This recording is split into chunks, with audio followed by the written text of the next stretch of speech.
It was one of those gray mornings when the sky feels heavy, as if holding back tears it refuses to shed. I was running late for a doctor's appointment, weaving through the hospital corridors that still carried the faint scent of antiseptic and quiet footsteps. The sound of rolling stretchers and hushed conversations echoed around me, stirring a strange sense of déjà vu. I hadn't been in a hospital like this since the accident, the one that nearly ended my life 5 years ago. If you believe in kindness, in second chances, and in the quiet power of people who heal more than just bodies, please like, comment, share, and subscribe to our channel. Stories like this deserve to be remembered. 5 years ago, I was 26, reckless, and too sure that I was invincible. I had a fast car, a fast job, and an even faster life. I was chasing promotions and adrenaline, until one rainy night when a speeding truck ran a red light and collided with my car. The world spun, metal screamed, glass shattered, and everything went black. When I woke up days later, I was surrounded by machines, tubes, and a hollow silence that made my chest ache. The doctor said I was lucky to be alive, but in those first few weeks it didn't feel that way. I couldn't move my left leg, my ribs were broken, my lungs burned, and my spirit felt like it had already given up. I spent 3 months in that hospital, 3 long, miserable months of pain, fear, and self-pity. Friends visited at first, but as weeks turned into months, they faded away. My phone stopped buzzing, my job moved on without me, my reflection in the mirror was a stranger, thin, pale, and lost. I was a man who used to run marathons, now barely able to walk a few steps with a crutch. Every day felt like punishment for surviving. But there was one constant during that time, a nurse named Emily. She wasn't assigned to me every shift, but somehow she always appeared when I was at my lowest. She had this calm voice that seemed to reach through the fog in my head. She would talk about small things, sunsets, her garden, even the silly way her cat would steal socks. And for a few minutes, I'd forget the pain. She'd adjust my blanket, help me sit up, sometimes sneak me an extra cup of coffee when the doctors weren't looking. But most of all, she treated me like a person, not a patient. One night stands out clearer than any other. I remember lying awake, staring at the ceiling, wondering if my life had already peaked. I didn't see a future anymore. I was angry, bitter, broken. When Emily walked in, she saw right through me. She didn't say anything at first, just sat on the edge of the bed and waited.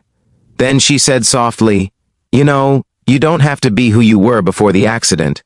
Sometimes life stops us only to help us start again."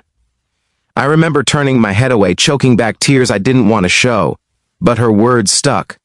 For the first time, I started to think that maybe this wasn't the end of my story. Maybe it was a painful, necessary pause. Over the next few weeks, she encouraged me through every tiny milestone, standing for the first time, taking 5 shaky steps, even eating without help. She celebrated my small victories like they were miracles. When I was discharged, I tried to thank her properly, but she was busy on another floor. I left a short note with the nurse station that simply said, "Thank you for reminding me what living feels like." I never saw her again. Life slowly rebuilt itself after that. I went through months of physical therapy, relearned to walk, and eventually went back to work, though not the same job. I switched careers entirely. I joined a community rehabilitation center, helping accident survivors rebuild their lives just like I once did. There were hard days, yes, but there was meaning again. Still, every time I saw a nurse's uniform, I thought of Emily. I wondered if she remembered me, or if I was just one of hundreds of faces she helped along the way. Then, 5 years later, fate stepped in again. That morning, at the hospital for a checkup related to an old leg injury, I noticed a volunteer pushing an elderly woman's wheelchair down the hall. I was waiting for my turn, lost in thought, when I caught a glimpse of her. Something in her posture, the way she leaned slightly forward, the gentle steadiness of her hands, looked familiar. Her hair was shorter now, streaked with silver, and there were new lines on her face. But I knew instantly. My chest tightened as I whispered to myself, "Emily?" She looked up at that exact moment, almost as if she'd heard my voice from across the years. Her eyes widened, and for a second, we just stared at each other in disbelief. Then she smiled, the same warm, calming smile that once made me believe in life again. "Are you?" she began softly, walking toward me. I nodded before she could finish. "Yeah, it's me." Her eyes shimmered as she let out a small laugh, shaking her head. "You were my favorite patient," she said, her voice trembling slightly. "I always wondered what happened to you. I didn't know what to say." My throat tightened. I wanted to tell her everything, how her words had changed me, how I'd found purpose again because of her, but all I managed was, "You saved me." She laughed gently. "No, you saved yourself. I just reminded you that you could." We ended up sitting together in the hospital cafe, and for the next hour, we caught up like old friends. She told me she had retired last year after 30 years of nursing. It was time, she said, smiling wistfully. "But sometimes I miss the noise, the chaos, the people." I told her about my rehabilitation work, how I now help others face what I once feared most. When I told her that her words had inspired that path, she covered her mouth, tears brimming in her eyes. "Oh, sweetheart," she whispered, "that's the best gift you could ever give me." I realized then that kindness has a ripple effect we never truly see. One small act of compassion can outlive the moment itself, echoing through the lives it touches. Emily didn't just nurse me back to health. She revived something inside me that I thought was gone forever. She made me believe that broken things can still be beautiful.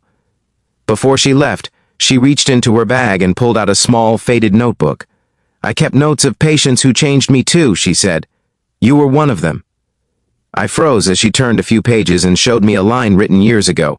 It read, "Patient in room 214, broken bones but unbreakable spirit, reminds me why I do this." I couldn't hold back the tears anymore. To her, I was a patient with potential. To me, she was a stranger who became the reason I wanted to live. As we stood to say goodbye, I asked if I could take a picture with her, a memory of the woman who gave me back my life. She smiled through tears and nodded. "Only if you promise to keep helping others," she said. I promised. We hugged tightly, and for a brief moment, time folded. The nurse and her patient reunited not by pain but by gratitude. When she walked away, I watched her disappear down the same corridor I'd once been wheeled through in agony. But this time, I wasn't broken. I wasn't lost. I was whole, and it was because of her. Later that night, I sat at my desk and looked at the photo we'd taken. Two people, smiling through tears. Two lives intertwined by a shared battle against despair. I printed the picture and placed it on my shelf beside a small sign that reads, "Be someone's reason to hold on." Every time I look at it, I remember that healing isn't just about medicine or time. It's about people who care enough to see the person beneath the pain. And maybe that's what life is really about, leaving traces of love in the lives we pass through, so that even when we're gone, a part of us continues to heal others. If this story touched your heart, please like, comment, share, and subscribe. Let's spread gratitude for those quiet heroes who heal. Not just with their hands, but with their hearts. Before we end, comment below if you've ever met someone whose kindness changed your life. Sometimes the smallest act of care can rewrite someone's entire story. Because in the end, kindness doesn't fade, it echoes.